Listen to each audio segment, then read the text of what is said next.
Mr. Spaceship *****. This text was produced from Imagination Stories of Science and Fantasy, January 1953. Extensive research did not uncover any evidence that the U.S. copyright on this publication was renewed. A human brain-controlled spacecraft would mean mechanical perfection.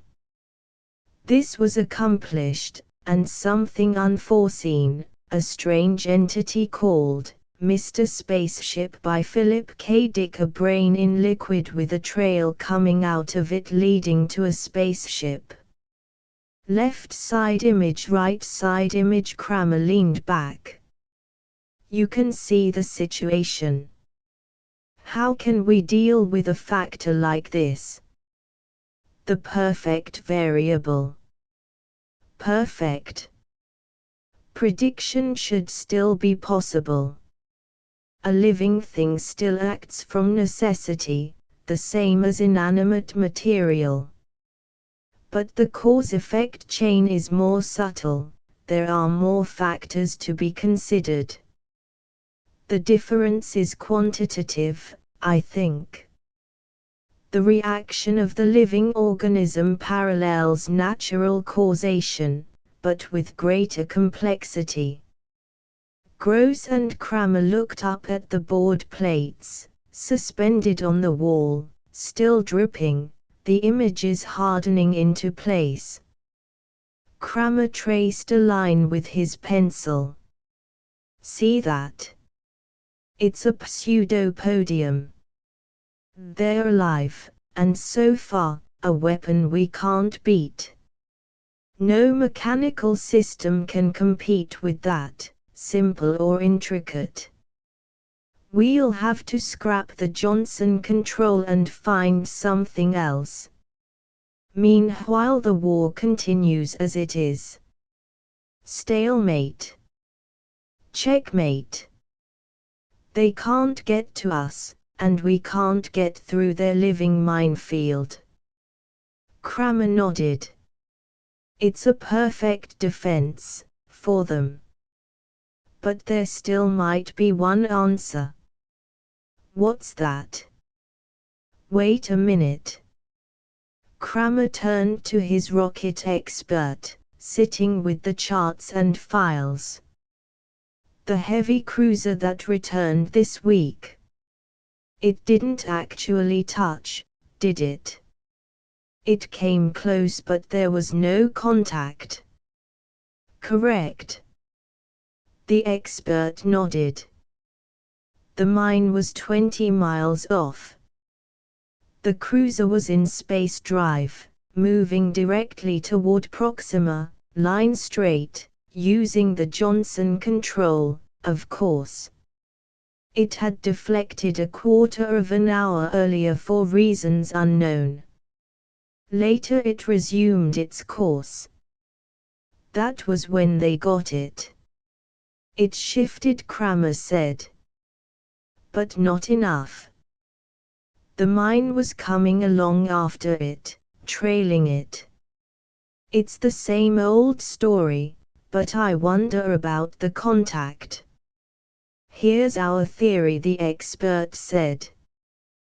We keep looking for contact, a trigger in the pseudopodium.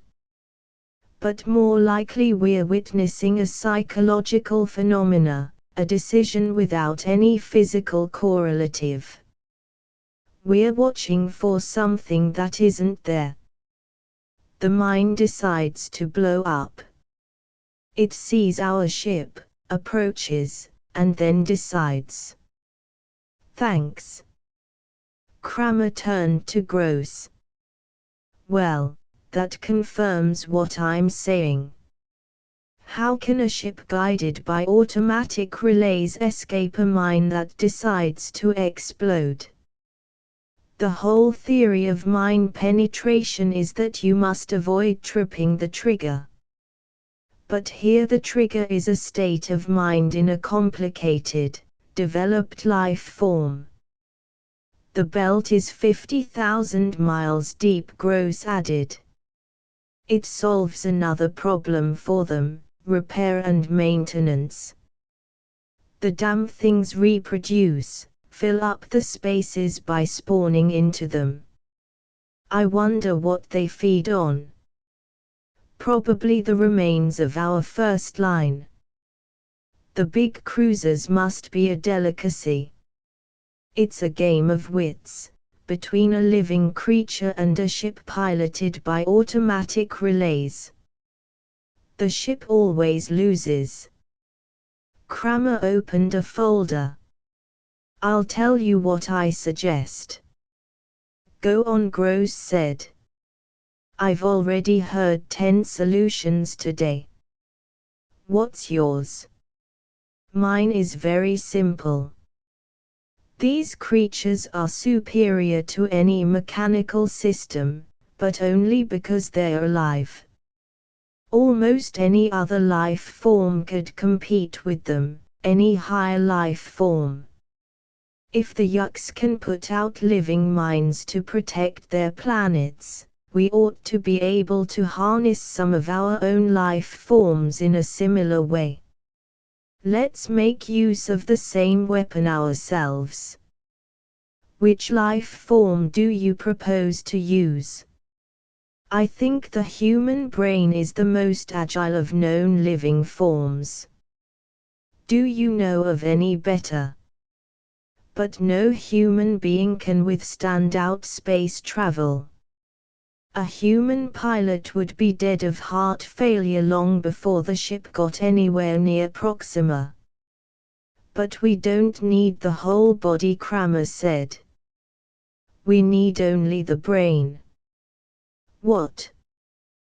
The problem is to find a person of high intelligence who would contribute, in the same manner that eyes and arms are volunteered. But a brain. Technically, it could be done.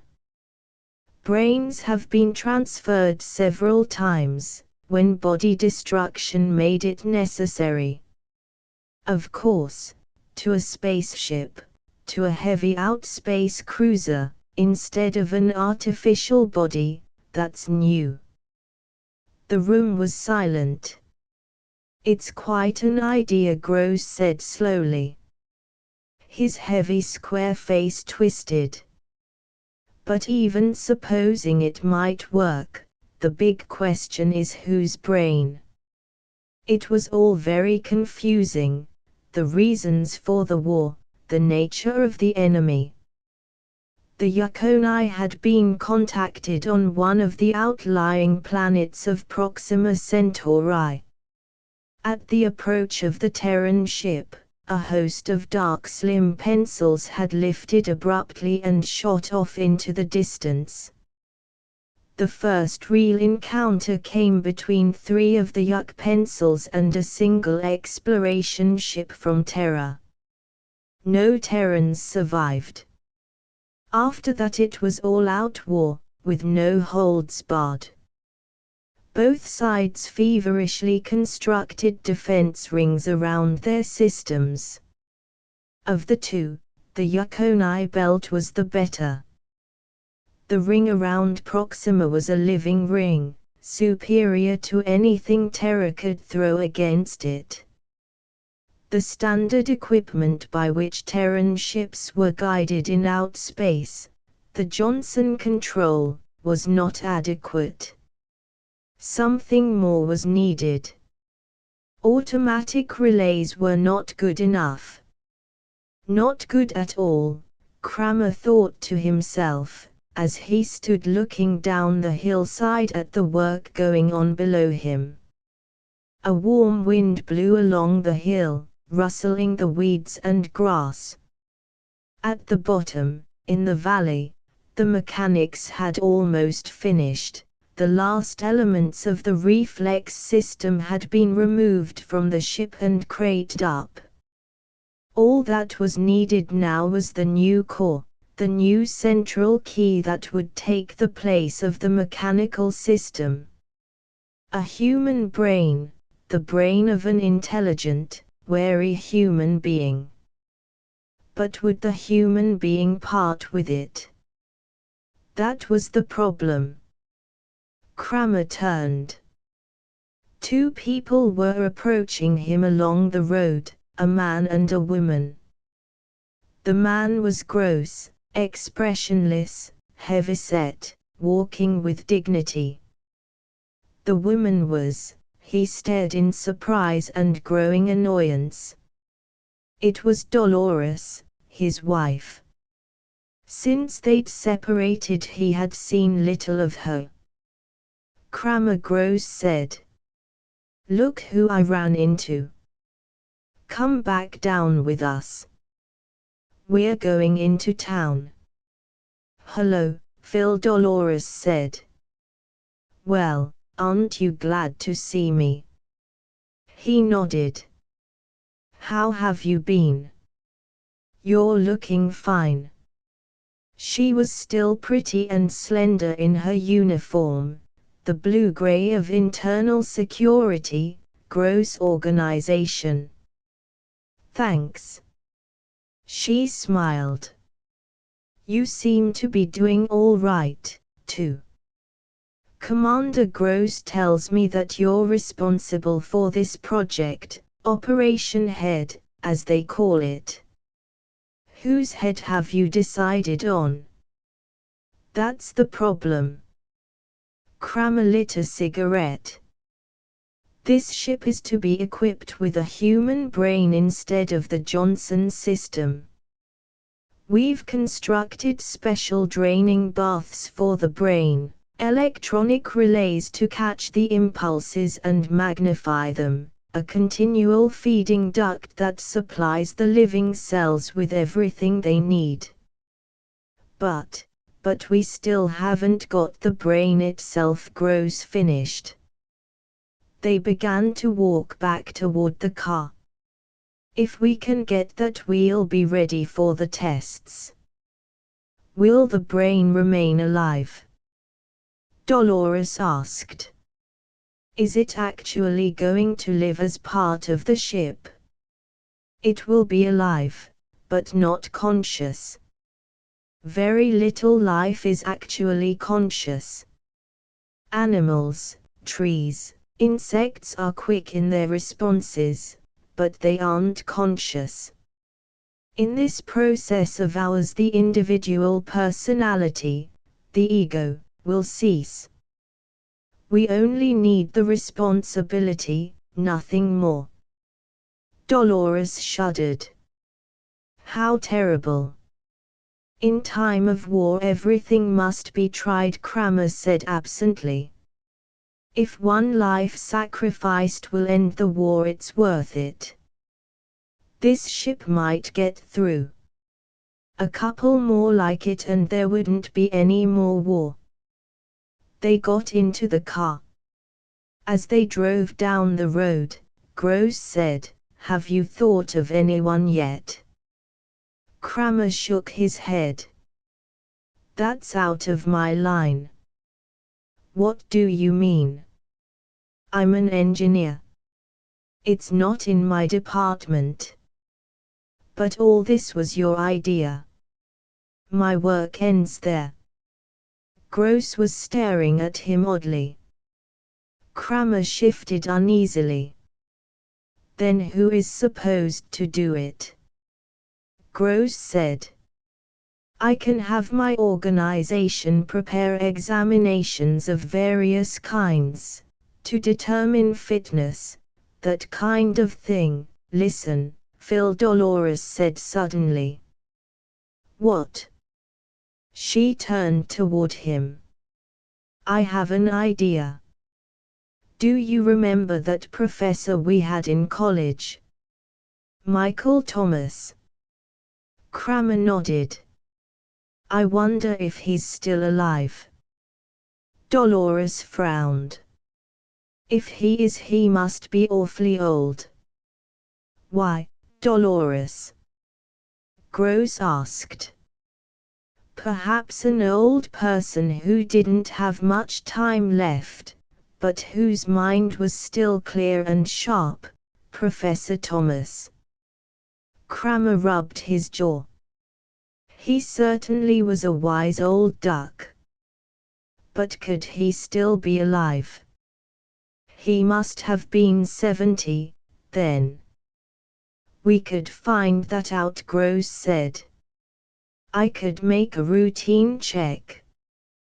What do you think? Dolores said.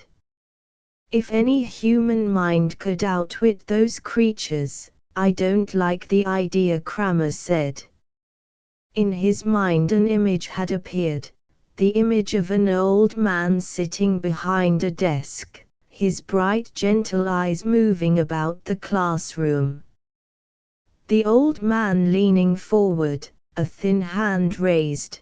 Keep him out of this, Kramer said. What's wrong? Gross looked at him curiously. It's because I suggested it, Dolores said. No, Kramer shook his head. It's not that. I didn't expect anything like this, somebody I knew, a man I studied under. I remember him very clearly. He was a very distinct personality. Good, Gross said. He sounds fine. We can't do it. We're asking his death. This is war, Gross said, and war doesn't wait on the needs of the individual. You said that yourself. Surely he'll volunteer, we can keep it on that basis. He may already be dead, Dolores murmured. We'll find that out, Gross said, speeding up the car. They drove the rest of the way in silence. For a long time the two of them stood studying the small wood house, overgrown with ivy, set back on the lot behind an enormous oak. The little town was silent and sleepy. Once in a while a car moved slowly along the distant highway, but that was all. This is the place, Gross said to Kramer. He folded his arms. Quite a quaint little house. Kramer said nothing. The two security agents behind them were expressionless. Gross started toward the gate. Let's go. According to the check, he's still alive, but very sick. His mind is agile, however. That seems to be certain. It's said he doesn't leave the house. A woman takes care of his needs. He's very frail. They went down the stone walk and up onto the porch. Gross rang the bell. They waited. After a time they heard slow footsteps. The door opened. An elderly woman in a shapeless wrapper studied them impassively. Security, Gross said, showing his card. We wish to see Professor Thomas. Why? Government business. He glanced at Kramer. Kramer stepped forward. I was a pupil of the professor's, he said. I'm sure he won't mind seeing us. The woman hesitated uncertainly. Gross stepped into the doorway. All right, Mother. This is wartime. We can't stand out here. The two security agents followed him, and Kramer came reluctantly behind, closing the door. Gross stalked down the hall until he came to an open door. He stopped, looking in. Kramer could see the white corner of a bed, a wooden post and the edge of a dresser. He joined Gross. In the dark room a withered old man lay, propped up on endless pillows. At first it seemed as if he were asleep. There was no motion or sign of life. But after a time Kramer saw with a faint shock that the old man was watching them intently, his eyes fixed on them, unmoving, unwinking. "Professor Thomas," Gross said. "I'm Commander Gross of Security. This man with me is perhaps known to you," the faded eyes fixed on Kramer. "I know him. Philip Kramer. You've grown heavier, boy." The voice was feeble, the rustle of dry ashes. "Is it true you're married now?" "Yes. I married Dolores French. You remember her?" Kramer came toward the bed. "But we're separated. It didn't work out very well. Our careers, what we came here about," Professor Gross began, but Kramer cut him off with an impatient wave. "Let me talk. Can't you and your men get out of here long enough to let me talk to him?" Gross swallowed. "All right, Kramer." He nodded to the two men. The three of them left the room, going out into the hall and closing the door after them. The old man in the bed watched Kramer silently. "I don't think much of him," he said at last. "I've seen his type before." "What's he want?" "Nothing. He just came along." "Can I sit down?" Kramer found a stiff upright chair beside the bed. "If I'm bothering you, no. I'm glad to see you again, Philip. After so long. I'm sorry your marriage didn't work out. How have you been?" "I've been very ill. I'm afraid that my moment on the world's stage has almost ended." The ancient eyes studied the younger man reflectively. "You look as if you have been doing well. Like everyone else I thought highly of. You've gone to the top in this society." Kramer smiled. Then he became serious. "Professor, there's a project we're working on that I want to talk to you about. It's the first ray of hope we've had in this whole war. If it works, we may be able to crack the Yuck defenses, get some ships into their system. If we can do that, the war might be brought to an end." "Go on. Tell me about it, if you wish. It's a long shot, this project.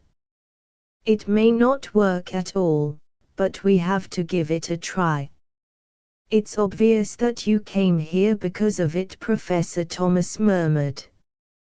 "I'm becoming curious. Go on." After Kramer finished, the old man lay back in the bed without speaking. At last he sighed. "I understand. A human mind, taken out of a human body." He sat up a little, looking at Kramer. "I suppose you're thinking of me." Kramer said nothing. "Before I make my decision, I want to see the papers on this, the theory and outline of construction. I'm not sure I like it. For reasons of my own, I mean. But I want to look at the material. If you'll do that, certainly." Kramer stood up and went to the door. Gross and the two security agents were standing outside, waiting tensely. "Gross, come inside." They filed into the room.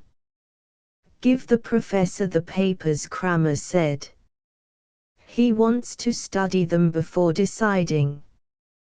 Gross brought the file out of his coat pocket, a manila envelope. He handed it to the old man on the bed.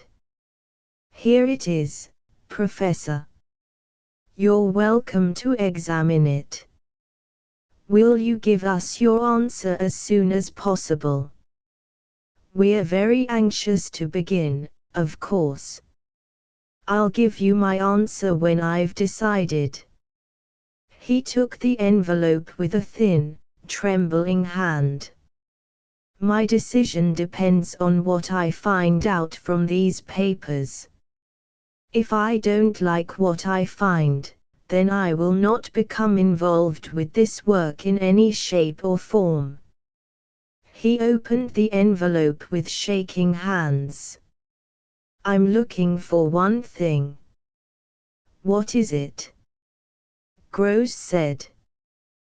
That's my affair. Leave me a number by which I can reach you when I've decided. Silently, Gross put his card down on the dresser. As they went out, Professor Thomas was already reading the first of the papers, the outline of the theory. Cramer sat across from Dale Winter, his second in line. What then? Winter said. He's going to contact us. Cramer scratched with a drawing pen on some paper. I don't know what to think. What do you mean? Winter's good-natured face was puzzled. Look. Cramer stood up, pacing back and forth, his hands in his uniform pockets. He was my teacher in college. I respected him as a man, as well as a teacher.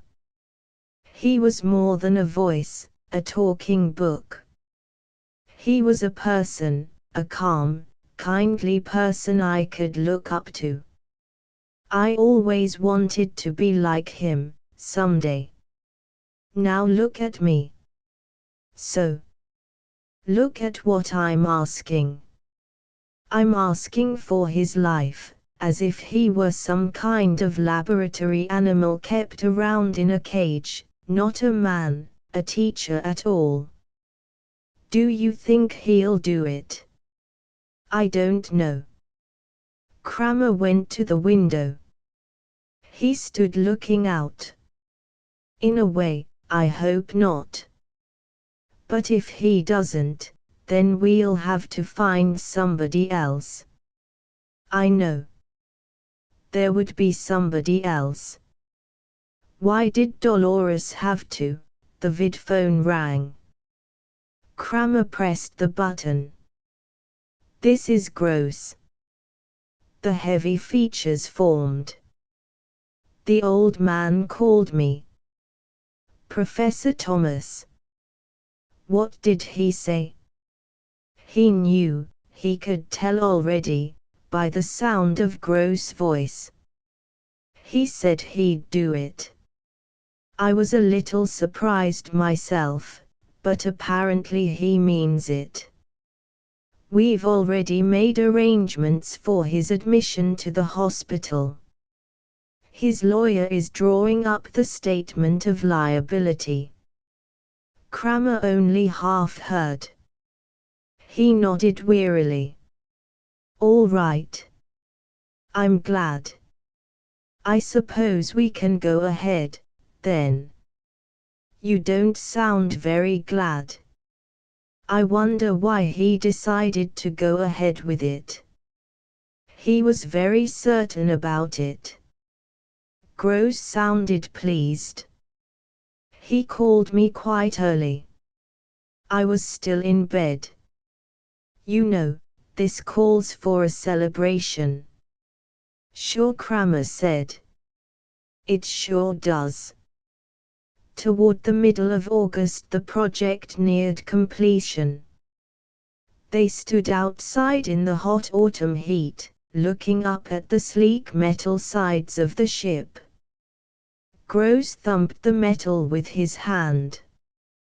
Well, it won't be long. We can begin the test any time. Tell us more about this, an officer in gold braid said. It's such an unusual concept. Is there really a human brain inside the ship? A dignitary asked, a small man in a rumpled suit. And the brain is actually alive. Gentlemen, this ship is guided by a living brain instead of the usual Johnson relay control system. But the brain is not conscious. It will function by reflex only. The practical difference between it and the Johnson system is this: a human brain is far more intricate than any man-made structure, and its ability to adapt itself to a situation, to respond to danger, is far beyond anything that could be artificially built. Gross paused, cocking his ear. The turbines of the ship were beginning to rumble, shaking the ground under them with a deep vibration.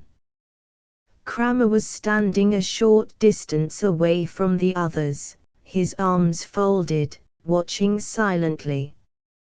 At the sound of the turbines he walked quickly around the ship to the other side. A few workmen were clearing away the last of the waste, the scraps of wiring and scaffolding. They glanced up at him and went on hurriedly with their work. Kramer mounted the ramp and entered the control cabin of the ship. Winter was sitting at the controls with a pilot from space transport. "How's it look?" Kramer asked. "All right." Winter got up. "He tells me that it would be best to take off manually." "The robot controls," Winter hesitated. "I mean, the built-in controls, can take over later on in space." "That's right," the pilot said. "It's customary with the Johnson system, and so in this case we should. Can you tell anything yet?" Kramer asked. "No," the pilot said slowly. "I don't think so. I've been going over everything. It seems to be in good order. There's only one thing I wanted to ask you about." He put his hand on the control board. "There are some changes here I don't understand." "Changes?" "Alterations from the original design. I wonder what the purpose is." Kramer took a set of the plans from his coat. "Let me look." He turned the pages over. The pilot watched carefully over his shoulder. "The changes aren't indicated on your copy," the pilot said. "I wonder." He stopped. Commander Gross had entered the control cabin. "Gross, who authorized alterations?" Kramer said. "Some of the wiring has been changed." "Why, your old friend." Gross signaled to the field tower through the window. "My old friend." "The professor." He took quite an active interest. Gross turned to the pilot. "Let's get going. We have to take this out past gravity for the test, they tell me." "Well, perhaps it's for the best. Are you ready?" "Sure." The pilot sat down and moved some of the controls around. "Anytime." "Go ahead," then Gross said. "The professor," Kramer began, but at that moment there was a tremendous roar and the ship leaped under him. He grasped one of the wall holds and hung on as best he could. The cabin was filling with a steady throbbing, the raging of the jet turbines underneath them. The ship leaped. Kramer closed his eyes and held his breath. They were moving out into space, gaining speed each moment. "Well, what do you think?" Winter said nervously. "Is it time yet?" "A little longer," Kramer said. He was sitting on the floor of the cabin, down by the control wiring. He had removed the metal covering plate, exposing the complicated maze of relay wiring. He was studying it, comparing it to the wiring diagrams. "What's the matter?" Gross said. "These changes. I can't figure out what they're for. The only pattern I can make out is that for some reason, let me look," the pilot said. He squatted down beside Kramer.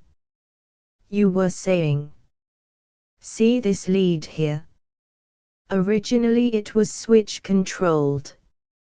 It closed and opened automatically, according to temperature change. Now it's wired so that the central control system operates it. The same with the others.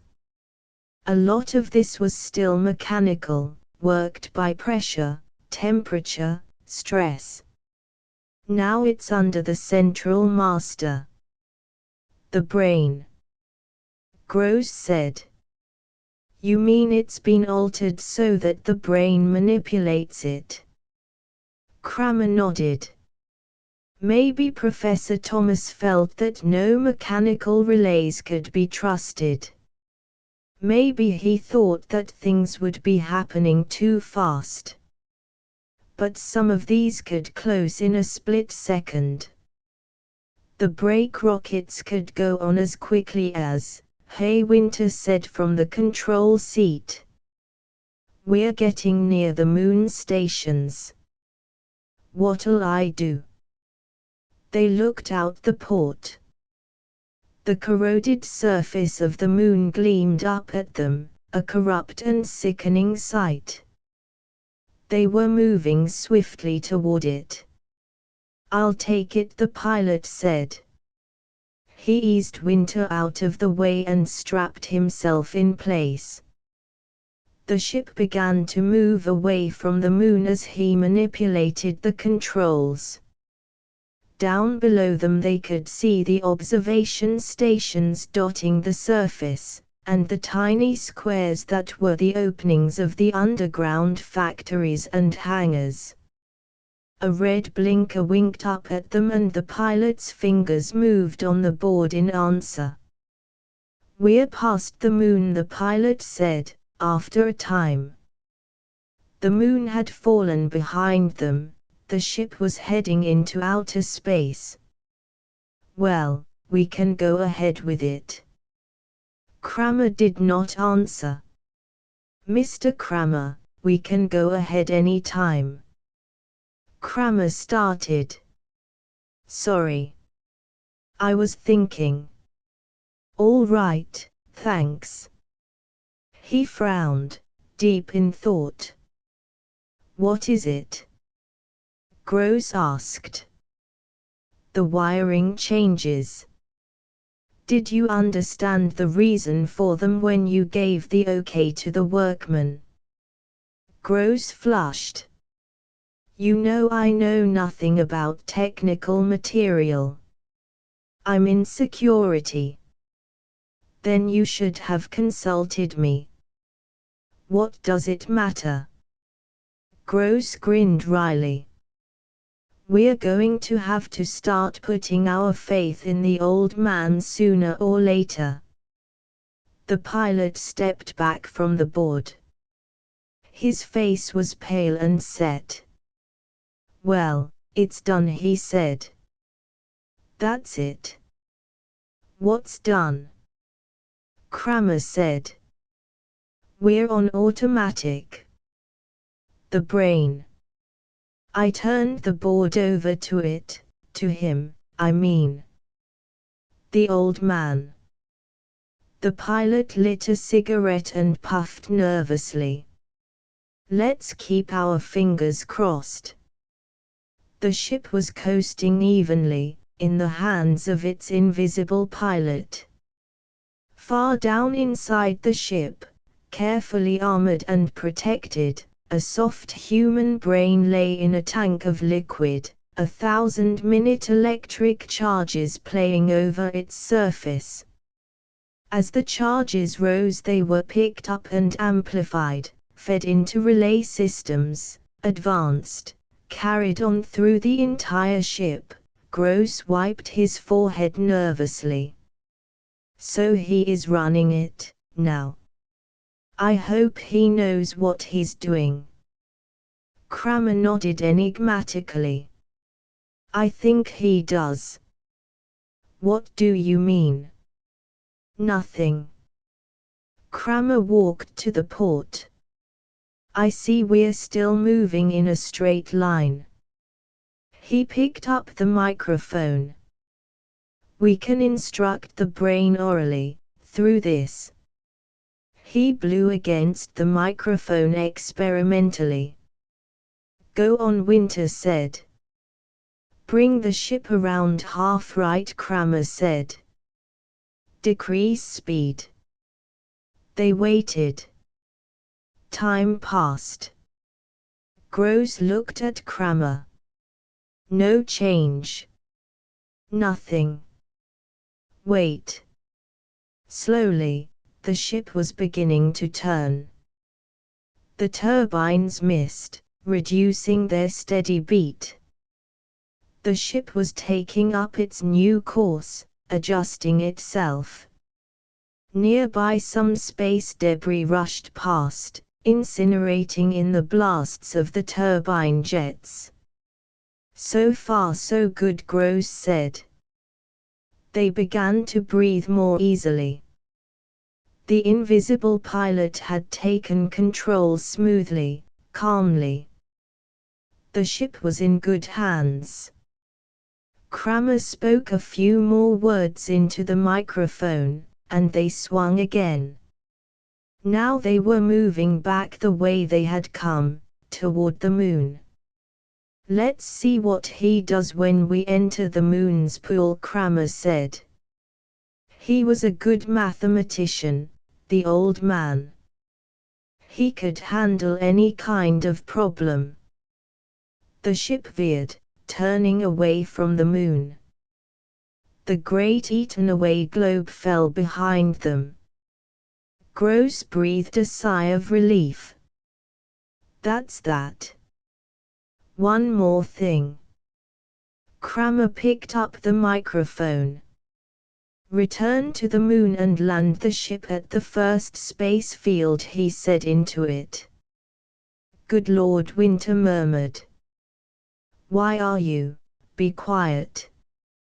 Kramer stood, listening. The turbines gasped and roared as the ship swung full around, gaining speed. They were moving back toward the moon again. The ship dipped down, heading toward the great globe below. We're going a little fast, the pilot said. I don't see how he can put down at this velocity. The port filled up, as the globe swelled rapidly. The pilot hurried toward the board, reaching for the controls. All at once the ship jerked. The nose lifted and the ship shot out into space, away from the moon, turning at an oblique angle. The men were thrown to the floor by the sudden change in course. They got to their feet again, speechless, staring at each other. The pilot gazed down at the board. It wasn't me. I didn't touch a thing. I didn't even get to it. The ship was gaining speed each moment. Kramer hesitated.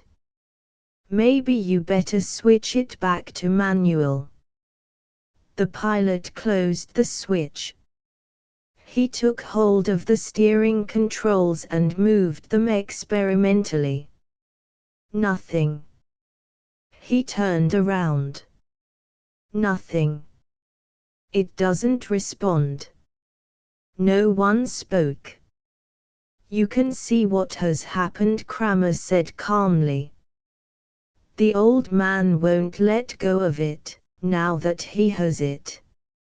I was afraid of this when I saw the wiring changes. Everything in this ship is centrally controlled, even the cooling system, the hatches, the garbage release. We're helpless. Nonsense. Gross strode to the board. He took hold of the wheel and turned it. The ship continued on its course, moving away from the moon, leaving it behind. Release. Kramer said into the microphone. Let go of the controls. We'll take it back. Release. No good, the pilot said. Nothing. He spun the useless wheel. It's dead, completely dead. And we're still heading out, Winter said, grinning foolishly. We'll be going through the first line defense belt in a few minutes. If they don't shoot us down, we better radio back. The pilot clicked the radio to send. I'll contact the main bases, one of the observation stations. Better get the defense belt, at the speed we're going. We'll be into it in a minute. And after that, Kramer said, we'll be in outer space. He's moving us toward outspace velocity. Is this ship equipped with baths? Baths. Gross said. The sleep tanks. For space drive. We may need them if we go much faster. But good God, where are we going? Gross said. Where's he taking us? The pilot obtained contact. This is Dwight, on ship, he said. We're entering the defense zone at high velocity. Don't fire on us. Turn back, the impersonal voice came through the speaker. You're not allowed in the defense zone. We can't. We've lost control. Lost control. This is an experimental ship. Gross took the radio. This is Commander Gross, security. We're being carried into outer space. There's nothing we can do. Is there any way that we can be removed from this ship? A hesitation. We have some fast pursuit ships that could pick you up if you wanted to jump. The chances are good they'd find you. Do you have space flares? We do, the pilot said. Let's try it. Abandon ship. Kramer said. If we leave now, we'll never see it again. What else can we do? We're gaining speed all the time. Do you propose that we stay here? No, Kramer shook his head. Damn it, there ought to be a better solution. Could you contact him? Winter asked. The old man. Try to reason with him. It's worth a chance, Gross said. Try it. All right. Kramer took the microphone. He paused a moment. Listen. Can you hear me? This is Phil Kramer. Can you hear me, Professor? Can you hear me? I want you to release the controls. There was silence. This is Kramer, Professor. Can you hear me? Do you remember who I am? Do you understand who this is?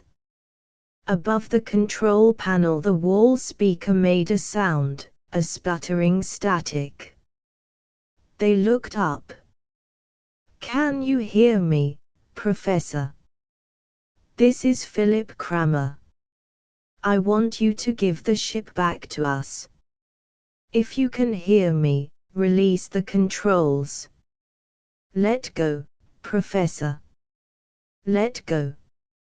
Static. A rushing sound, like the wind. They gazed at each other. There was silence for a moment. It's a waste of time, Gross said.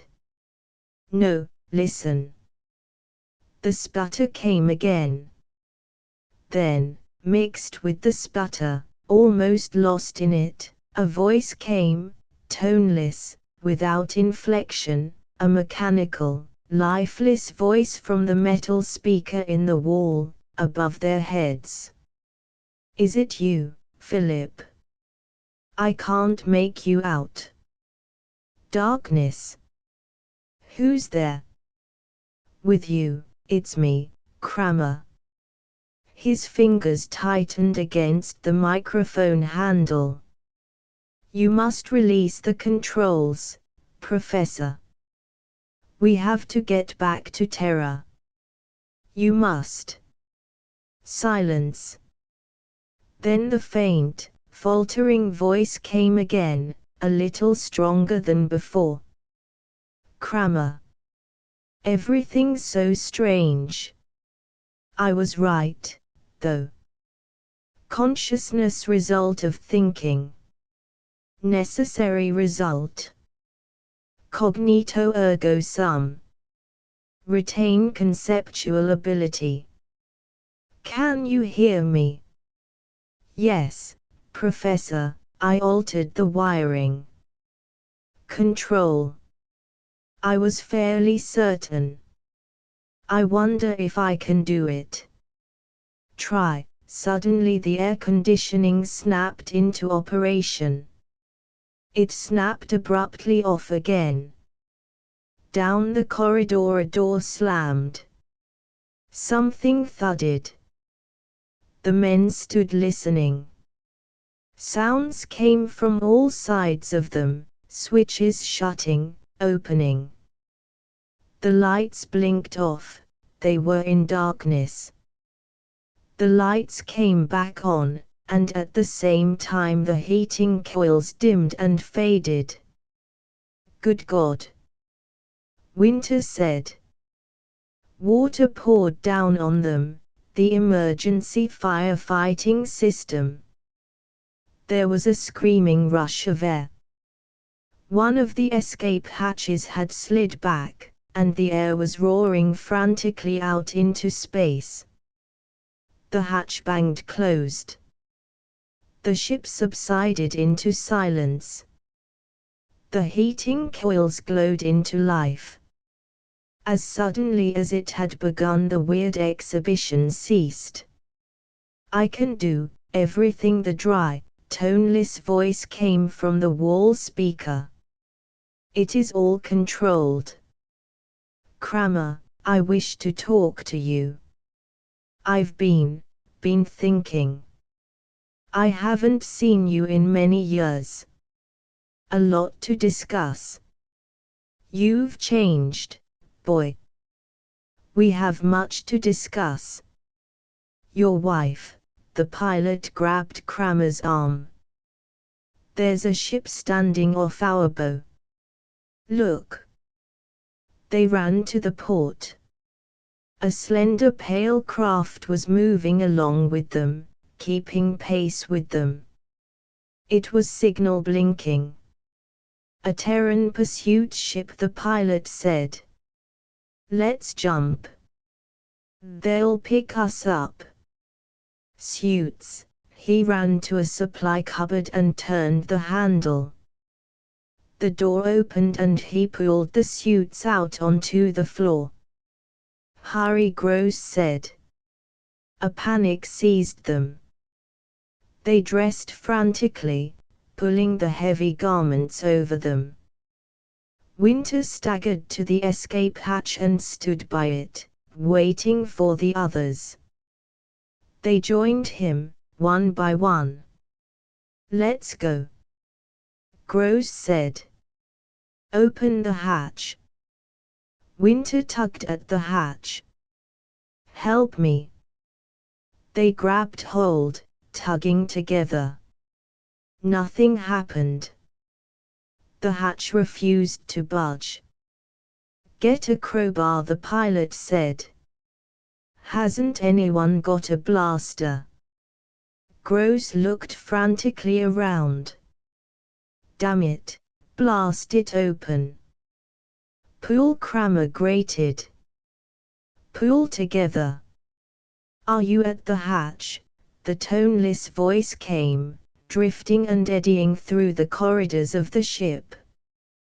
They looked up, staring around them.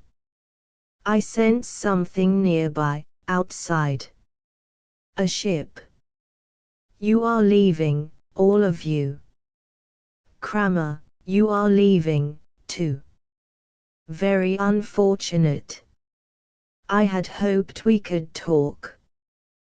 Perhaps at some other time you might be induced to remain. Open the hatch, Kramer said, staring up at the impersonal walls of the ship. For God's sake, open it.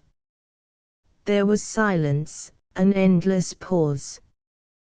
Then, very slowly, the hatch slid back. The air screamed out, rushing past them into space. One by one they leaped, one after the other, propelled away by the repulsive material of the suits. A few minutes later they were being hauled aboard the pursuit ship. As the last one of them was lifted through the port, their own ship pointed itself suddenly upward and shot off at tremendous speed. It disappeared. Kramer removed his helmet, gasping. Two sailors held on to him and began to wrap him in blankets. Gross sipped a mug of coffee, shivering. It's gone, Kramer murmured. I'll have an alarm sent out, Gross said. What's happened to your ship? A sailor asked curiously. It sure took off in a hurry. Who's on it? We'll have to have it destroyed, Gross went on, his face grim. It's got to be destroyed. There's no telling what he has in mind. Gross sat down weakly on a metal bench.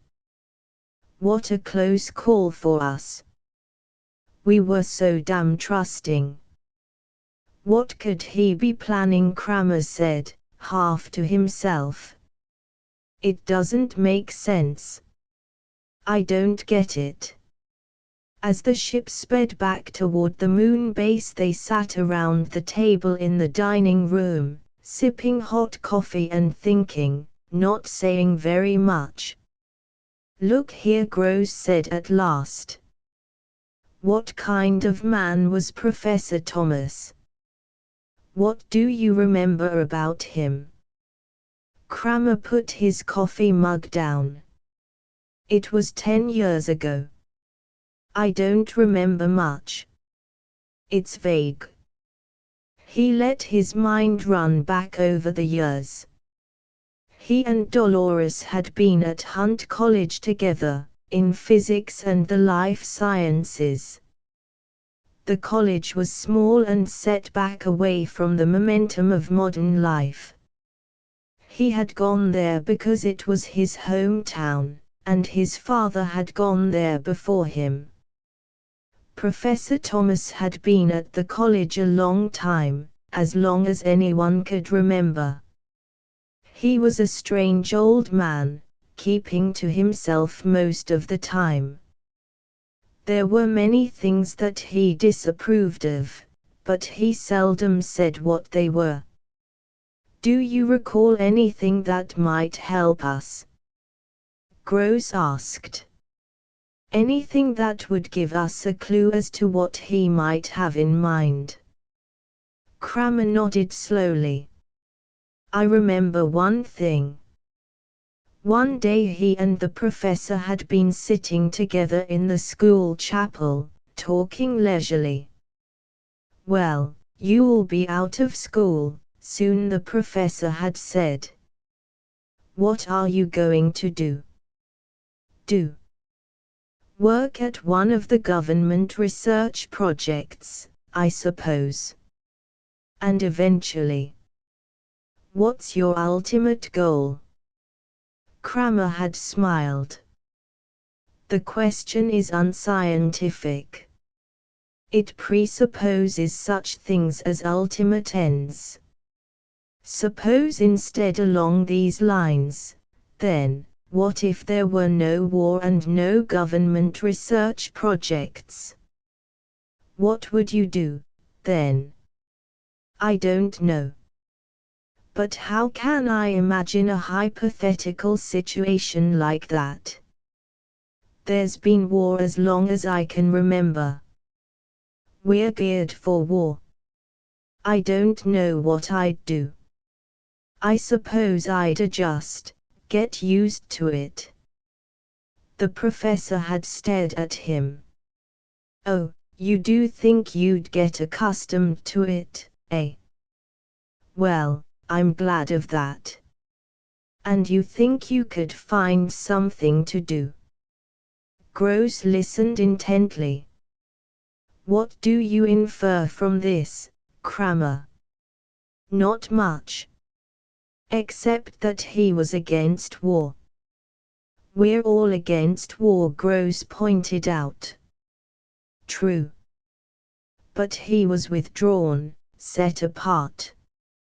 He lived very simply, cooking his own meals. His wife died many years ago. He was born in Europe, in Italy. He changed his name when he came to the United States. He used to read Dante and Milton. He even had a Bible. Very anachronistic, don't you think? Yes, he lived quite a lot in the past. He found an old phonograph and records, and he listened to the old music. You saw his house, how old-fashioned it was. Did he have a file? Winter asked Gross. With security? No, none at all. As far as we could tell, he never engaged in political work, never joined anything or even seemed to have strong political convictions. No, Kramer agreed. About all he ever did was walk through the hills. He liked nature. Nature can be of great use to a scientist, Gross said. There wouldn't be any science without it. Kramer, what do you think his plan is, taking control of the ship and disappearing? Winter said. Maybe the transfer made him insane, the pilot said. Maybe there's no plan, nothing rational at all. But he had the ship rewired, and he had made sure that he would retain consciousness and memory before he even agreed to the operation. He must have had something planned from the start. But what? Perhaps he just wanted to stay alive longer, Kramer said. He was old and about to die. Or what? Nothing. Kramer stood up. I think as soon as we get to the moon base I'll make a vid call to Earth. I want to talk to somebody about this. Who's that? Gross asked. Dolores. Maybe she remembers something. That's a good idea, Gross said. Where are you calling from? Dolores asked, when he succeeded in reaching her. From the moon base. All kinds of rumors are running around. Why didn't the ship come back? What happened? I'm afraid he ran off with it. He. The old man. Professor Thomas. Kramer explained what had happened. Dolores listened intently. How strange. And you think he planned it all in advance, from the start? I'm certain. He asked for the plans of construction and the theoretical diagrams at once. But why? What for? I don't know. Look, Dolores. What do you remember about him? Is there anything that might give a clue to all this? Like what? I don't know. That's the trouble. On the vid screen, Dolores knitted her brow. I remember he raised chickens in his backyard, and once he had a goat. She smiled. Do you remember the day the goat got loose and wandered down the main street of town? Nobody could figure out where it came from. Anything else? No, he watched her struggling, trying to remember. He wanted to have a farm, sometime, I know. All right. Thanks. Kramer touched the switch. When I get back to Terra, maybe I'll stop and see you. Let me know how it works out. He cut the line and the picture dimmed and faded. He walked slowly back to where Gross and some officers of the military were sitting at a chart table, talking. Any luck? Gross said, looking up. No. All she remembers is that he kept a goat. Come over and look at this detail chart. Gross motioned him around to his side. Watch. Kramer saw the record tabs moving furiously, the little white dots racing back and forth. What's happening? He asked. A squadron outside the defense zone has finally managed to contact the ship. They're maneuvering now, for position. Watch. The white counters were forming a barrel formation around a black dot that was moving steadily across the board, away from the central position. As they watched, the white dots constricted around it. They're ready to open fire, a technician at the board said. Commander, what shall we tell them to do? Gross hesitated. I hate to be the one who makes the decision. When it comes right down to it, it's not just a ship, Kramer said. It's a man, a living person. A human being is up there, moving through space.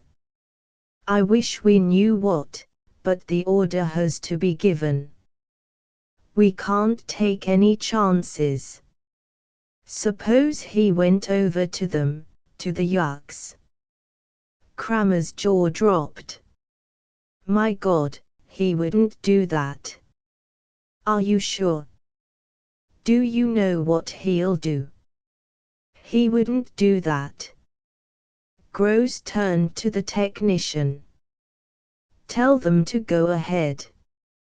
I'm sorry, sir, but now the ship has gotten away. Look down at the board. Gross stared down, Kramer over his shoulder. The black dot had slipped through the white dots and had moved off at an abrupt angle. The white dots were broken up, dispersing in confusion. "He's an unusual strategist," one of the officers said. He traced the line. "It's an ancient maneuver, an old Prussian device, but it worked." The white dots were turning back. "Too many yuck ships out that far," Gross said. "Well, that's what you get when you don't act quickly." He looked up coldly at Kramer. "We should have done it when we had him. Look at him go." He jabbed a finger at the rapidly moving black dot. The dot came to the edge of the board and stopped. It had reached the limit of the charted area. "See? Now what?" Kramer thought, watching. So the old man had escaped the cruisers and gotten away. He was alert, all right, there was nothing wrong with his mind. Or with his ability to control his new body. The ship was a new body for him. He had traded in the old dying body, withered and frail, for this hulking frame of metal and plastic, turbines and rocket jets. He was strong, now. Strong and big. The new body was more powerful than 1,000 human bodies. But how long would it last him? The average life of a cruiser was only 10 years. With careful handling he might get 20 out of it, before some essential part failed and there was no way to replace it. And then, what then? What would he do, when something failed and there was no one to fix it for him? That would be the end. Someplace, far out in the cold darkness of space, the ship would slow down, silent and lifeless, to exhaust its last heat into the eternal timelessness of outer space. Or perhaps it would crash on some barren asteroid, burst into a million fragments. It was only a question of time. Your wife didn't remember anything. Gross said. I told you. Only that he kept a goat, once. A hell of a lot of help, that is. Kramer shrugged. It's not my fault. I wonder if we'll ever see him again. Gross stared down at the indicator dot, still hanging at the edge of the board. I wonder if he'll ever move back this way. I wonder, too, Kramer said. That night Kramer lay in bed, tossing from side to side, unable to sleep. The moon gravity, even artificially increased, was unfamiliar to him and it made him uncomfortable. 1,000 thoughts wandered loose in his head as he lay, fully awake. What did it all mean? What was the professor's plan? Maybe they would never know. Maybe the ship was gone for good, the old man had left forever, shooting into outer space. They might never find out why he had done it, what purpose, if any, had been in his mind. Kramer sat up in bed. He turned on the light and lit a cigarette. His quarters were small, a metal-lined bunk room, part of the moon station base. The old man had wanted to talk to him. He had wanted to discuss things, hold a conversation, but in the hysteria and confusion all they had been able to think of was getting away. The ship was rushing off with them, carrying them into outer space. Kramer set his jaw. Could they be blamed for jumping? They had no idea where they were being taken, or why. They were helpless, caught in their own ship, and the pursuit ship standing by waiting to pick them up was their only chance. Another half hour and it would have been too late. But what had the old man wanted to say? What had he intended to tell him, in those first confusing moments when the ship around them had come alive, each metal strut and wire suddenly animate, the body of a living creature, a vast metal organism? It was weird, unnerving. He could not forget it, even now. He looked around the small room uneasily. What did it signify, the coming to life of metal and plastic? All at once they had found themselves inside a living creature, in its stomach, like Jonah inside the whale.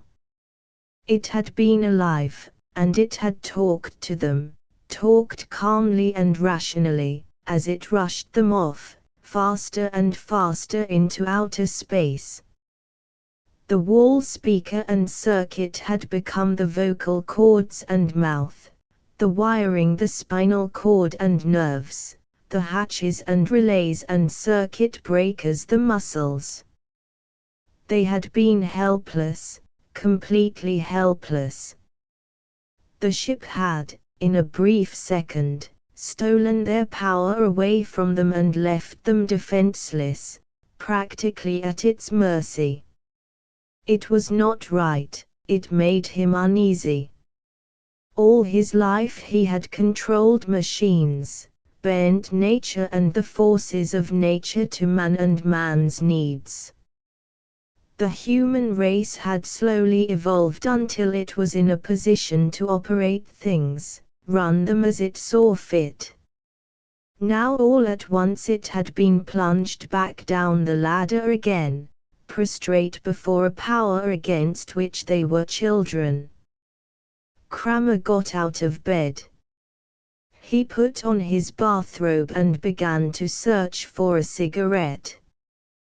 While he was searching, the vidphone rang. He snapped the vidphone on. Yes. The face of the immediate monitor appeared. A call from Terra, Mr. Kramer.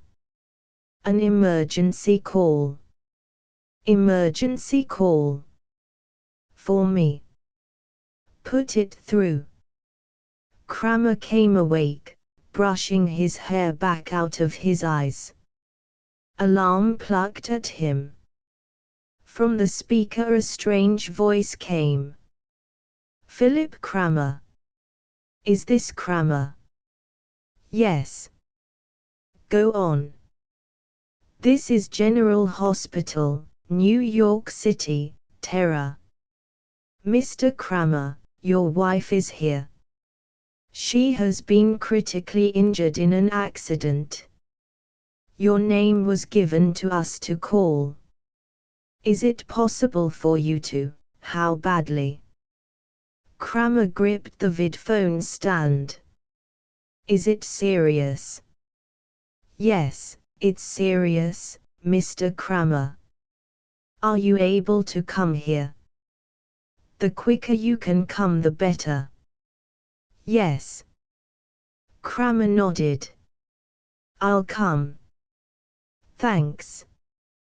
The screen died as the connection was broken. Kramer waited a moment. Then he tapped the button. The screen relit again. Yes, sir, the monitor said. Can I get a ship to Terra at once? It's an emergency. My wife, there's no ship leaving the moon for 8 hours. You'll have to wait until the next period. Isn't there anything I can do? We can broadcast a general request to all ships passing through this area. Sometimes cruisers pass by here returning to Terra for repairs. Will you broadcast that for me? I'll come down to the field. Yes, sir. But there may be no ship in the area for a while. It's a gamble. The screen died. Kramer dressed quickly. He put on his coat and hurried to the lift. A moment later he was running across the general receiving lobby, past the rows of vacant desks and conference tables. At the door the sentries stepped aside and he went outside, onto the great concrete steps. The face of the moon was in shadow. Below him the field stretched out in total darkness, a black void, endless, without form. He made his way carefully down the steps and along the ramp along the side of the field, to the control tower. A faint row of red lights showed him the way. 2 soldiers challenged him at the foot of the tower, standing in the shadows, their guns ready. Kramer. Yes. A light was flashed in his face. Your call has been sent out already. Any luck? Kramer asked. There's a cruiser nearby that has made contact with us. It has an injured jet and is moving slowly back toward Terra, away from the line. Good. Kramer nodded, a flood of relief rushing through him. He lit a cigarette and gave one to each of the soldiers. The soldiers lit up. Sir, one of them asked, is it true about the experimental ship? What do you mean? It came to life and ran off. No, not exactly, Kramer said. It had a new type of control system instead of the Johnson units. It wasn't properly tested. But sir, one of the cruisers that was there got up close to it, and a buddy of mine says this ship acted funny. He never saw anything like it. It was like when he was fishing once on Terra, in Washington state, fishing for bass. The fish were smart, going this way and that. Here's your cruiser, the other soldier said. Look. An enormous vague shape was setting slowly down onto the field. They could make nothing out but its row of tiny green blinkers. Kramer stared at the shape. Better hurry, sir, the soldiers said. They don't stick around here very long. Thanks. Kramer loped across the field, toward the black shape that rose up above him, extended across the width of the field. The ramp was down from the side of the cruiser and he caught hold of it. The ramp rose, and a moment later Kramer was inside the hold of the ship. The hatch slid shut behind him. As he made his way up the stairs to the main deck, the turbines roared up from the moon, out into space. Kramer opened the door to the main deck. He stopped suddenly, staring around him in surprise. There was nobody in sight. The ship was deserted. Good God, he said. Realization swept over him, numbing him. He sat down on a bench, his head swimming. Good God. The ship roared out into space, leaving the moon and Terra farther behind each moment. And there was nothing he could do. So it was you who put the call through, he said at last. It was you who called me on the vid phone, not any hospital on Terra. It was all part of the plan. He looked up and around him. And Dolores is really, your wife is fine, the wall speaker above him said tonelessly. It was a fraud. I am sorry to trick you that way, Philip, but it was all I could think of. Another day and you would have been back on Terra. I don't want to remain in this area any longer than necessary. They have been so certain of finding me out in deep space that I have been able to stay here without too much danger. But even the purloined letter was found eventually. Kramer smoked his cigarette nervously. What are you going to do? Where are we going?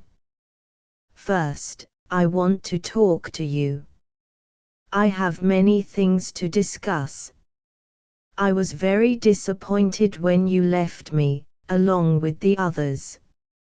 I had hoped that you would remain. The dry voice chuckled. Remember how we used to talk in the old days, you and I? That was a long time ago. The ship was gaining speed.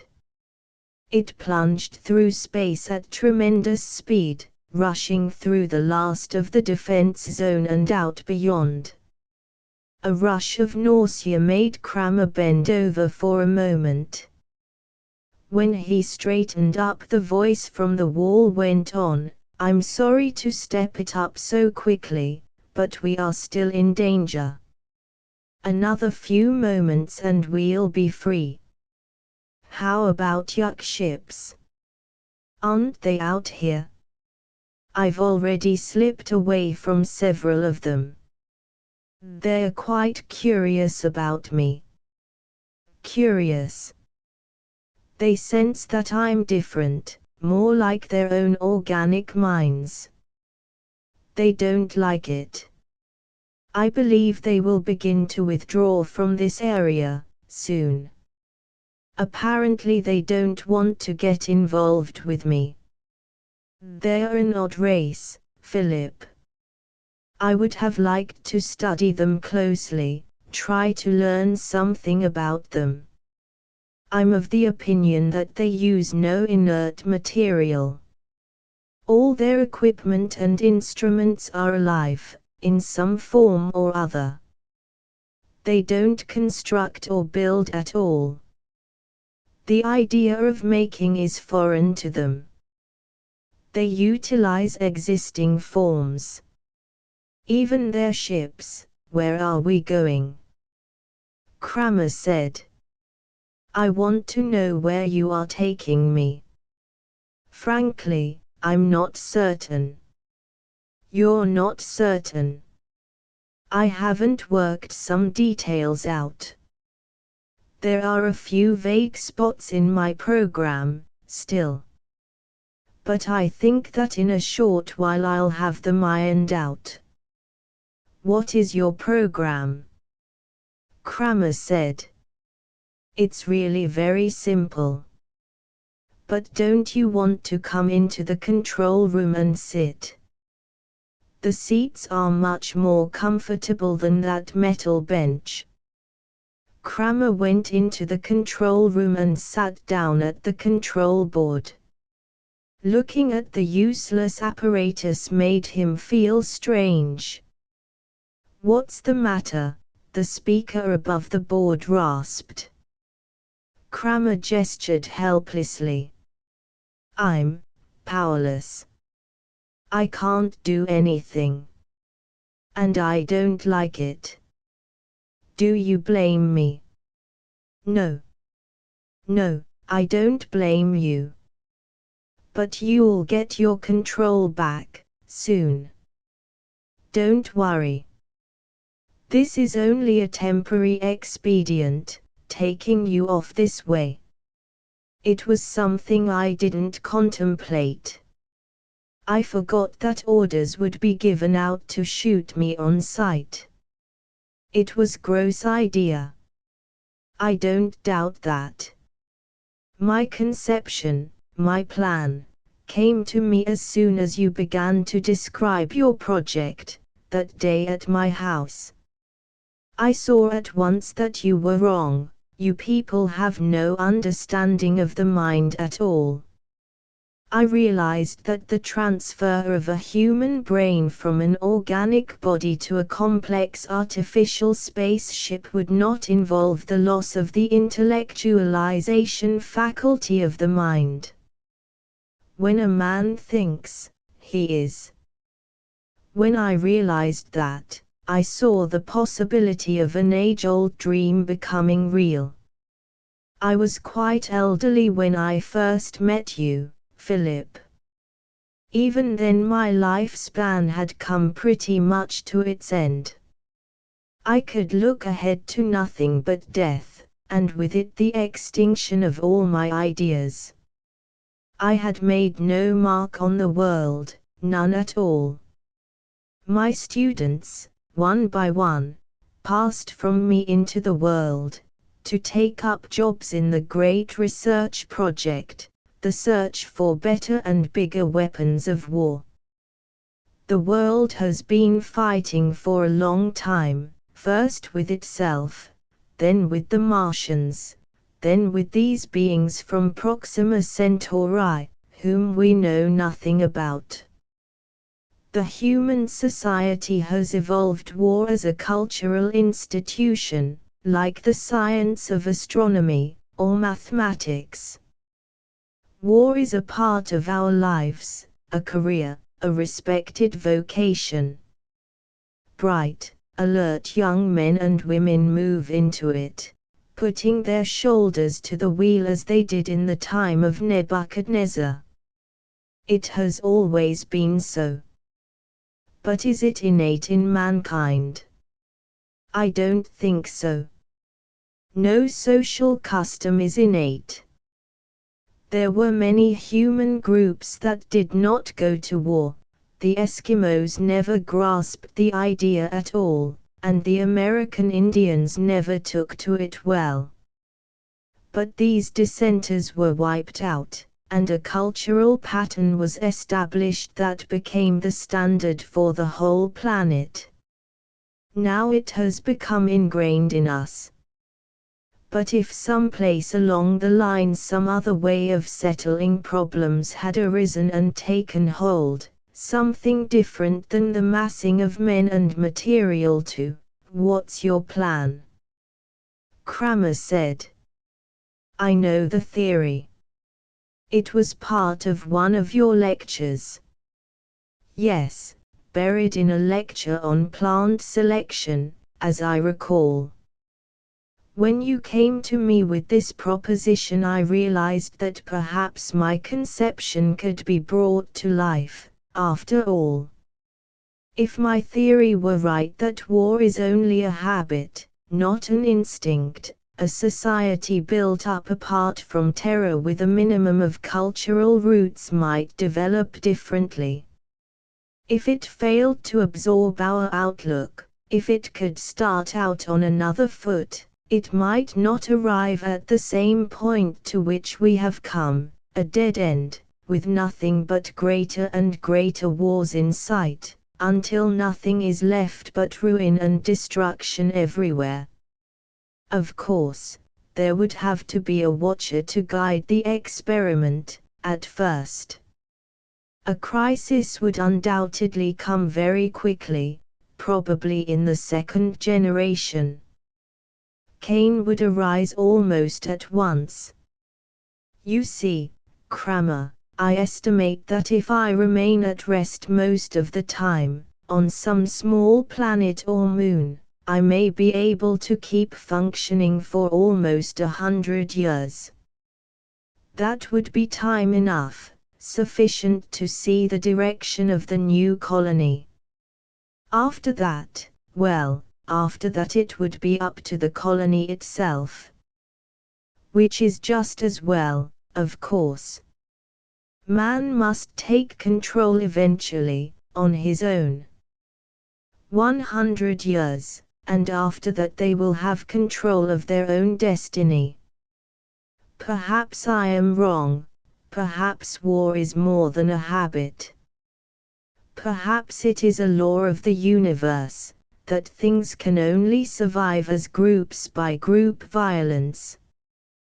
But I'm going ahead and taking the chance that it is only a habit, that I'm right, that war is something we're so accustomed to that we don't realize it is a very unnatural thing. Now as to the place. I'm still a little vague about that. We must find the place, still. That's what we're doing now.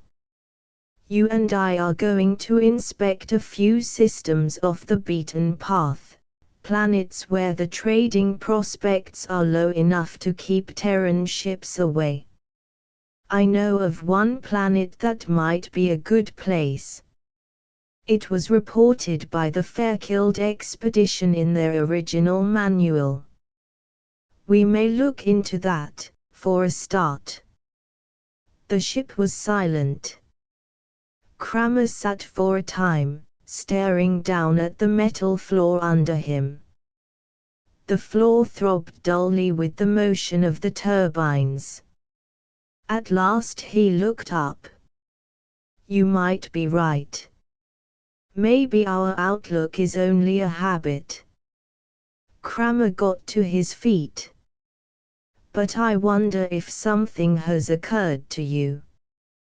What is that? If it's such a deeply ingrained habit, going back thousands of years, how are you going to get your colonists to make the break, leave Terra and Terran customs? How about this generation, the first ones, the people who found the colony? I think you're right that the next generation would be free of all this, if there were he grinned. An old man above to teach them something else instead. Kramer looked up at the wall speaker. How are you going to get the people to leave Terra and come with you, if by your own theory, this generation can't be saved? It all has to start with the next. The wall speaker was silent. Then it made a sound, the faint dry chuckle. I'm surprised at you, Philip. Settlers can be found. We won't need many, just a few. The speaker chuckled again. I'll acquaint you with my solution. At the far end of the corridor a door slid open. There was sound, a hesitant sound. Kramer turned. Dolores. Dolores Kramer stood uncertainly, looking into the control room. She blinked in amazement. Phil. What are you doing here? What's going on? They stared at each other. What's happening? Dolores said. I received a vid call that you had been hurt in a lunar explosion, the wall speaker rasped into life. You see, Philip, that problem is already solved. We don't really need so many people, even a single couple might do. Kramer nodded slowly. I see, he murmured thickly. Just one couple. One man and woman. They might make it all right, if there were someone to watch and see that things went as they should. There will be quite a few things I can help you with, Philip. Quite a few. We'll get along very well, I think. Kramer grinned wryly. You could even help us name the animals, he said. I understand that's the first step. I'll be glad to, the toneless, impersonal voice said. As I recall, my part will be to bring them to you, one by one. Then you can do the actual naming. I don't understand, Dolores faltered. What does he mean, Phil? Naming animals. What kind of animals? Where are we going? Kramer walked slowly over to the port and stood staring silently out, his arms folded. Beyond the ship a myriad fragments of light gleamed, countless coals glowing in the dark void. Stars, suns, systems. Endless, without number. A universe of worlds. An infinity of planets, waiting for them, gleaming and winking from the darkness. He turned back, away from the port. Where are we going? He smiled at his wife, standing nervous and frightened, her large eyes full of alarm. I don't know where we are going, he said. But somehow that doesn't seem too important right now. I'm beginning to see the professor's point, it's the result that counts. And for the first time in many months he put his arm around Dolores. At first she stiffened, the fright and nervousness still in her eyes. But then suddenly she relaxed against him and there were tears wetting her cheeks. Phil, do you really think we can start over again, you and I? He kissed her tenderly, then passionately. And the spaceship shot swiftly through the endless, trackless eternity of the void. Asterisk asterisk asterisk end of the Project Gutenberg ebook Mr. Spaceship asterisk asterisk asterisk updated editions will replace the previous one, the old editions will be renamed. Creating the works from print editions not protected by U.S. copyright law means that no one owns a United States copyright in these works, so the Foundation, and you, can copy and distribute it in the United States without permission and without paying copyright royalties. Special rules, set forth in the general terms of use part of this license, apply to copying and distributing Project Gutenberg trademark symbol electronic works to protect the Project Gutenberg trademark symbol concept and trademark. Project Gutenberg is a registered trademark, and may not be used if you charge for an ebook, except by following the terms of the trademark license, including paying royalties for use of the Project Gutenberg trademark. If you do not charge anything for copies of this ebook, complying with the trademark license is very easy. You may use this ebook for nearly any purpose such as creation of derivative works, reports, performances and research. Project Gutenberg ebooks may be modified and printed and given away. You may do practically anything in the United States with ebooks not protected by U.S. copyright law. Redistribution is subject to the trademark license, especially commercial redistribution. Start. Full license. The full Project Gutenberg license. Please read this before you distribute or use this work to protect the Project Gutenberg trademark symbol mission of promoting the free distribution of electronic works, by using or distributing this work, or any other work associated in any way with the phrase Project Gutenberg. You agree to comply with all the terms of the full Project Gutenberg trademark symbol license available with this file or online at www.gutenberg.org/license. Section 1. General terms of use and redistributing Project Gutenberg trademark symbol electronic works 1.0. By reading or using any part of this Project Gutenberg trademark symbol electronic work, you indicate that you have read, understand, agree to and accept all the terms of this license and intellectual property, trademark/copyright, agreement. If you do not agree to abide by all the terms of this agreement, you must cease using and return or destroy all copies of Project Gutenberg trademark symbol electronic works in your possession.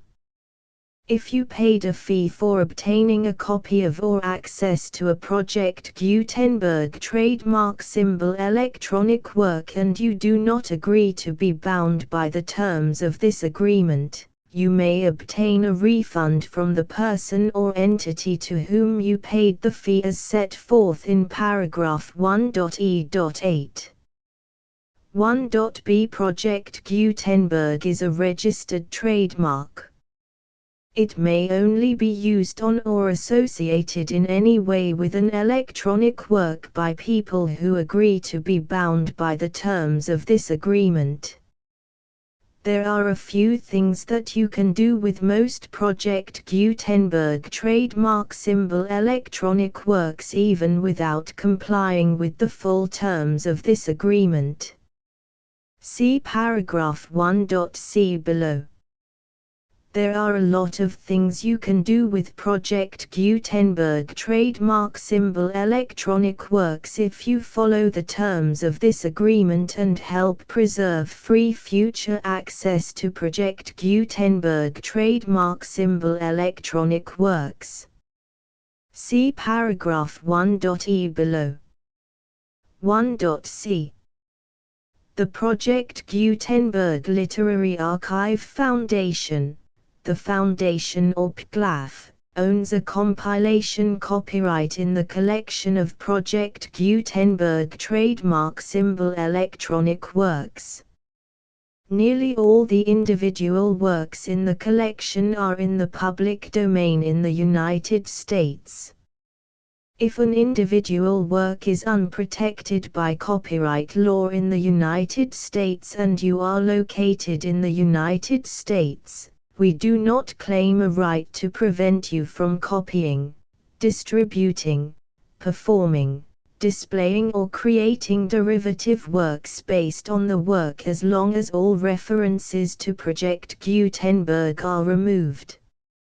Of course, we hope that you will support the Project Gutenberg trademark symbol mission of promoting free access to electronic works by freely sharing Project Gutenberg trademark symbol works in compliance with the terms of this agreement for keeping the Project Gutenberg trademark symbol name associated with the work.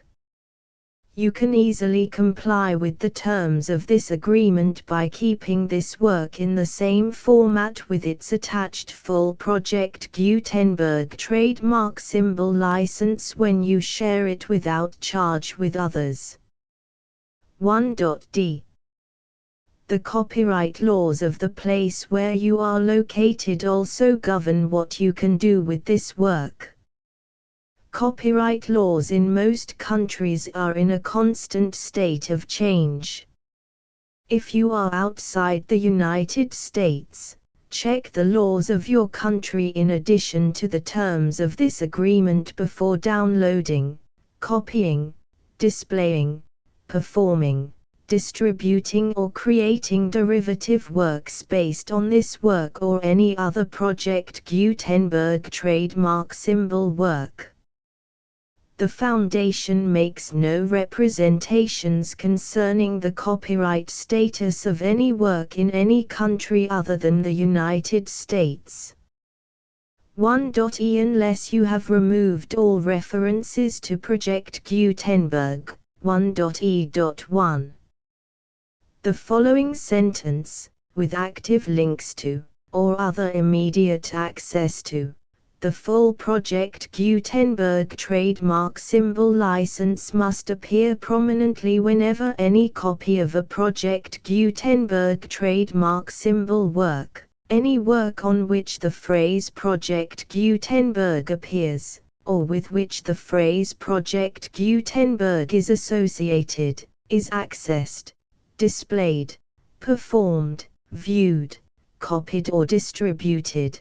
This ebook is for the use of anyone anywhere in the United States and most other parts of the world at no cost and with almost no restrictions whatsoever.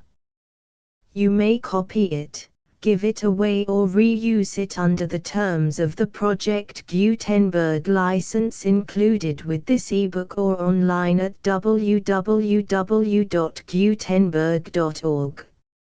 If you are not located in the United States, you will have to check the laws of the country where you are located before using this ebook. 1.e.2.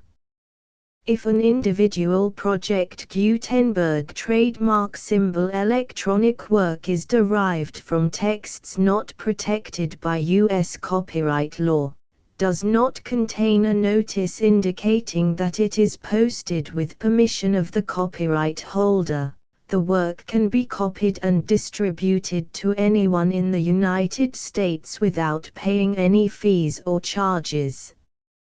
If you are redistributing or providing access to a work with the phrase Project Gutenberg associated with or appearing on the work, you must comply either with the requirements of paragraphs 1.e.1 through 1.e.7 or obtain permission for the use of the work and the Project Gutenberg trademark symbol trademark as set forth in paragraphs 1.e.8 or 1.e.9.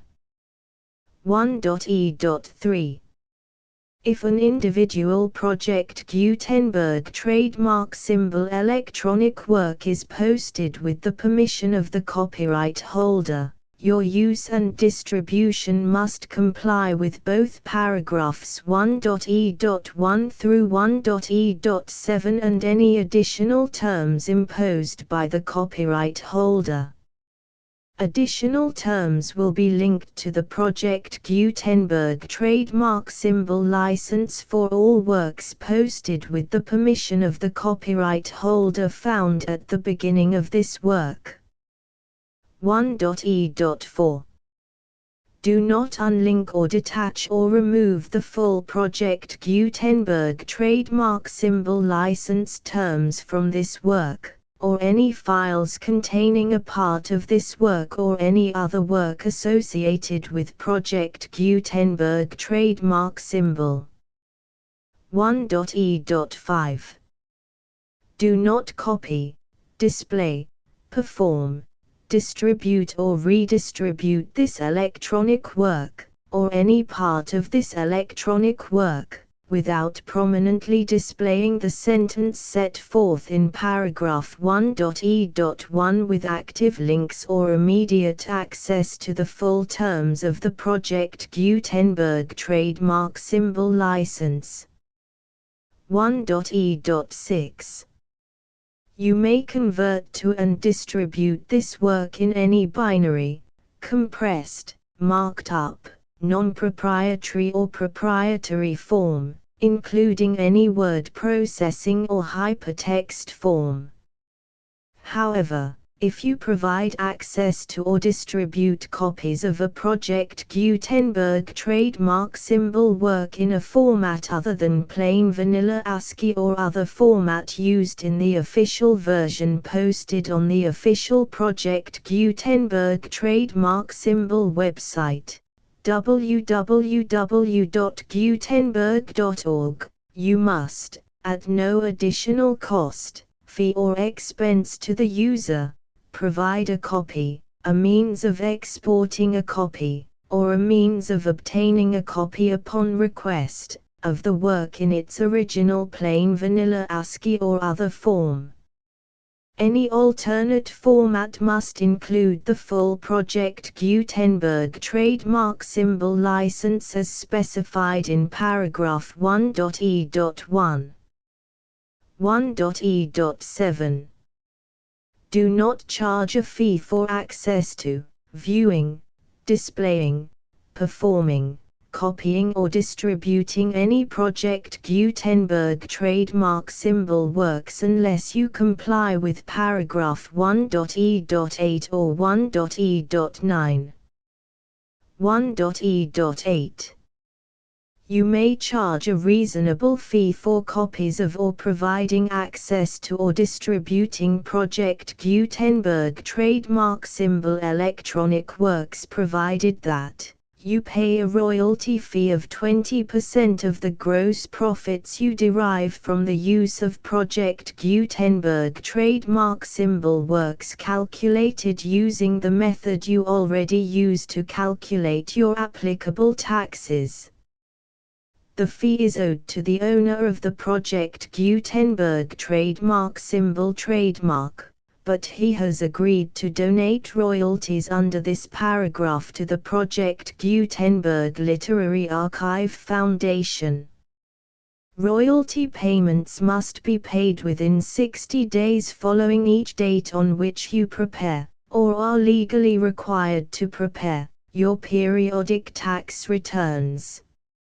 Royalty payments should be clearly marked as such and sent to the Project Gutenberg Literary Archive Foundation at the address specified in Section 4, Information about donations to the Project Gutenberg Literary Archive Foundation.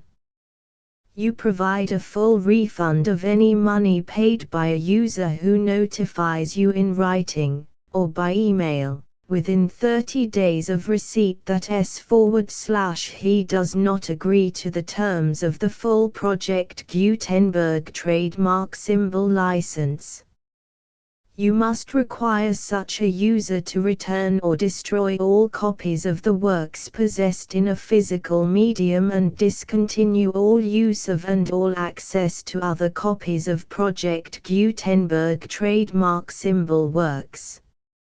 You provide, in accordance with paragraph 1.f.3, a full refund of any money paid for a work or a replacement copy, if a defect in the electronic work is discovered and reported to you within 90 days of receipt of the work. You comply with all other terms of this agreement for free distribution of Project Gutenberg trademark symbol works. 1.e.9. If you wish to charge a fee or distribute a Project Gutenberg trademark symbol electronic work or group of works on different terms than are set forth in this agreement, you must obtain permission in writing from the Project Gutenberg Literary Archive Foundation, the manager of the Project Gutenberg trademark symbol trademark. Contact the Foundation as set forth in Section 3 below. 1.f1.f.1. Project Gutenberg volunteers and employees expend considerable effort to identify, do copyright research on, transcribe and proofread works not protected by U.S. copyright law in creating the Project Gutenberg trademark symbol collection.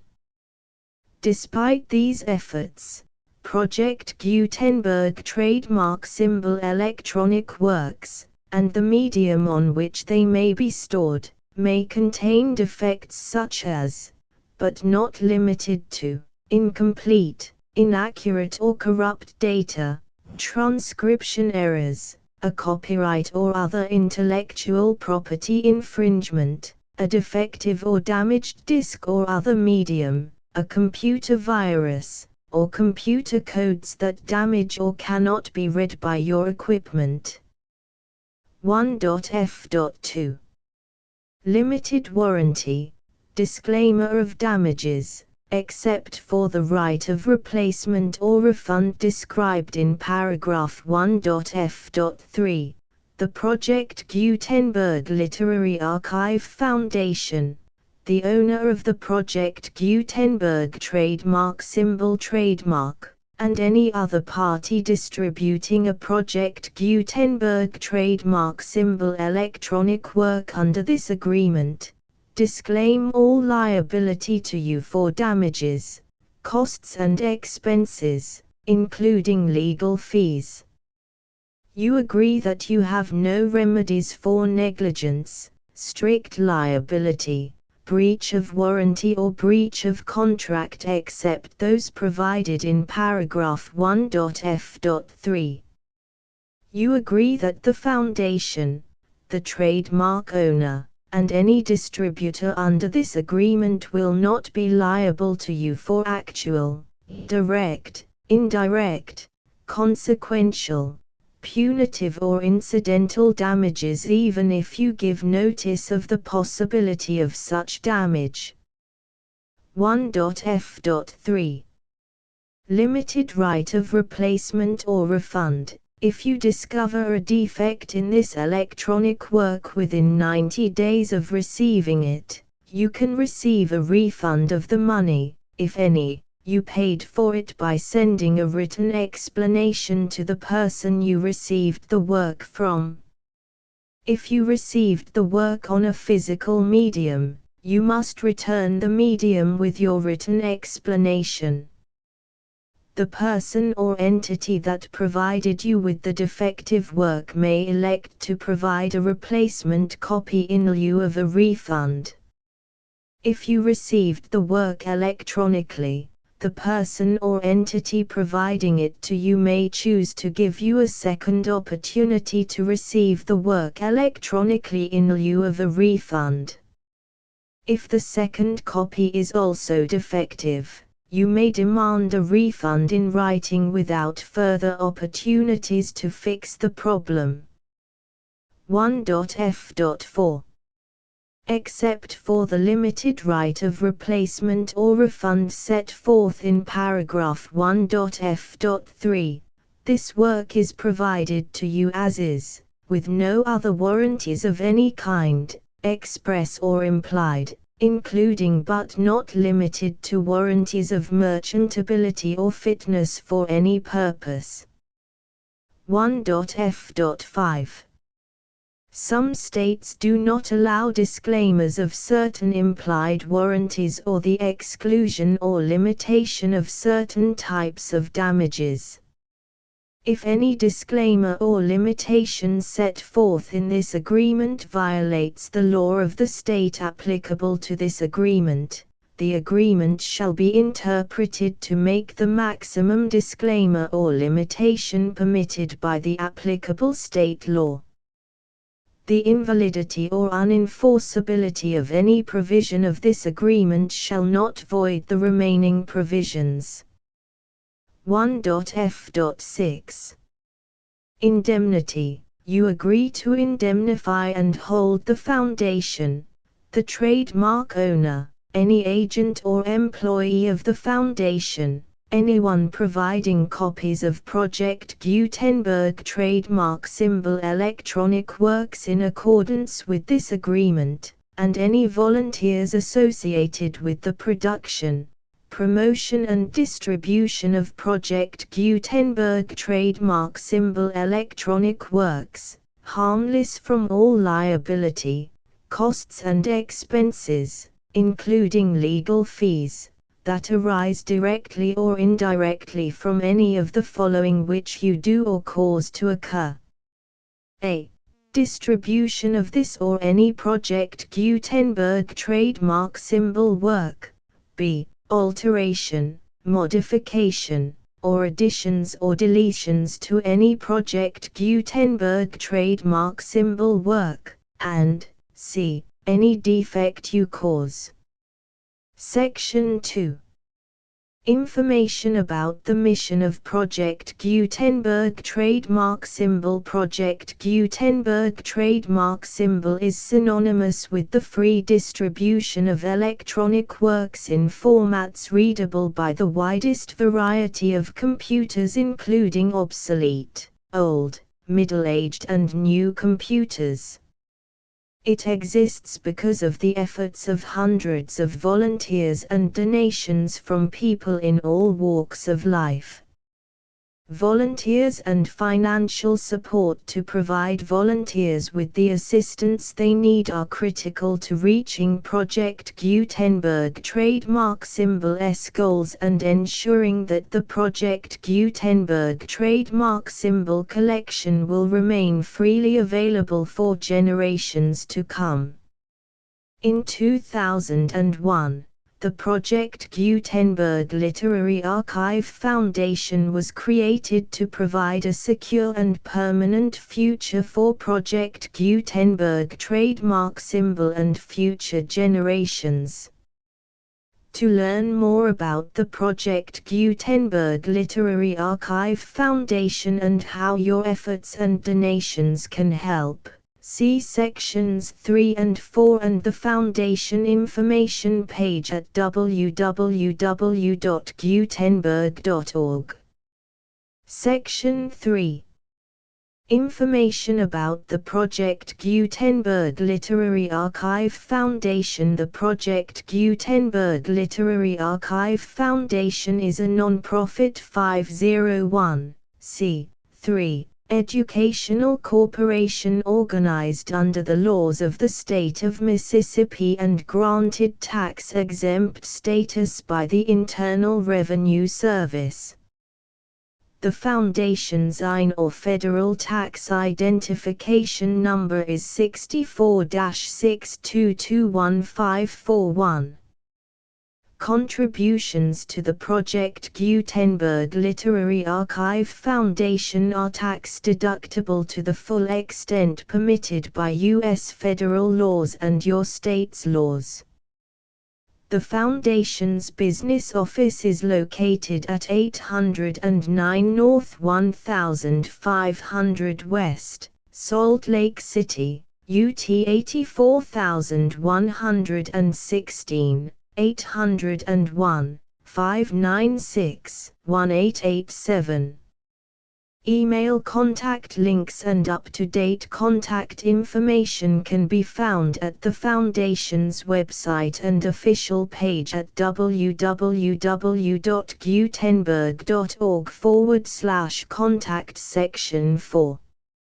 Information about donations to the Project Gutenberg Literary Archive Foundation. Project Gutenberg trademark symbol depends upon and cannot survive without widespread public support and donations to carry out its mission of increasing the number of public domain and licensed works that can be freely distributed in machine-readable form accessible by the widest array of equipment, including outdated equipment. Many small donations, $1 to $5,000, are particularly important to maintaining tax-exempt status with the IRS. The Foundation is committed to complying with the laws regulating charities and charitable donations in all 50 states of the United States. Compliance requirements are not uniform and it takes a considerable effort, much paperwork and many fees to meet and keep up with these requirements. We do not solicit donations in locations where we have not received written confirmation of compliance. To send donations or determine the status of compliance for any particular state, visit www.gutenberg.org/donate. While we cannot and do not solicit contributions from states where we have not met the solicitation requirements, we know of no prohibition against accepting unsolicited donations from donors in such states who approach us with offers to donate. International donations are gratefully accepted, but we cannot make any statements concerning tax treatment of donations received from outside the United States. U.S. laws alone swamp our small staff. Please check the Project Gutenberg web pages for current donation methods and addresses. Donations are accepted in a number of other ways, including checks, online payments and credit card donations. To donate, please visit www.gutenberg.org/donate. Section 5. General information about Project Gutenberg trademark symbol Electronic Works. Professor Michael S. Hart was the originator of the Project Gutenberg trademark symbol concept of a library of electronic works that could be freely shared with anyone. For 40 years, he produced and distributed Project Gutenberg trademark symbol ebooks with only a loose network of volunteer support. Project Gutenberg trademark symbol ebooks are often created from several printed editions, all of which are confirmed as not protected by copyright in the US unless a copyright notice is included. Thus, we do not necessarily keep ebooks in compliance with any particular paper edition. Most people start at our website, which has the main PG search facility, www.gutenberg.org. This website includes information about Project Gutenberg trademark symbol, including how to make donations to the Project Gutenberg Literary Archive Foundation, how to help produce our new ebooks, and how to subscribe to our email newsletter to hear about new ebooks.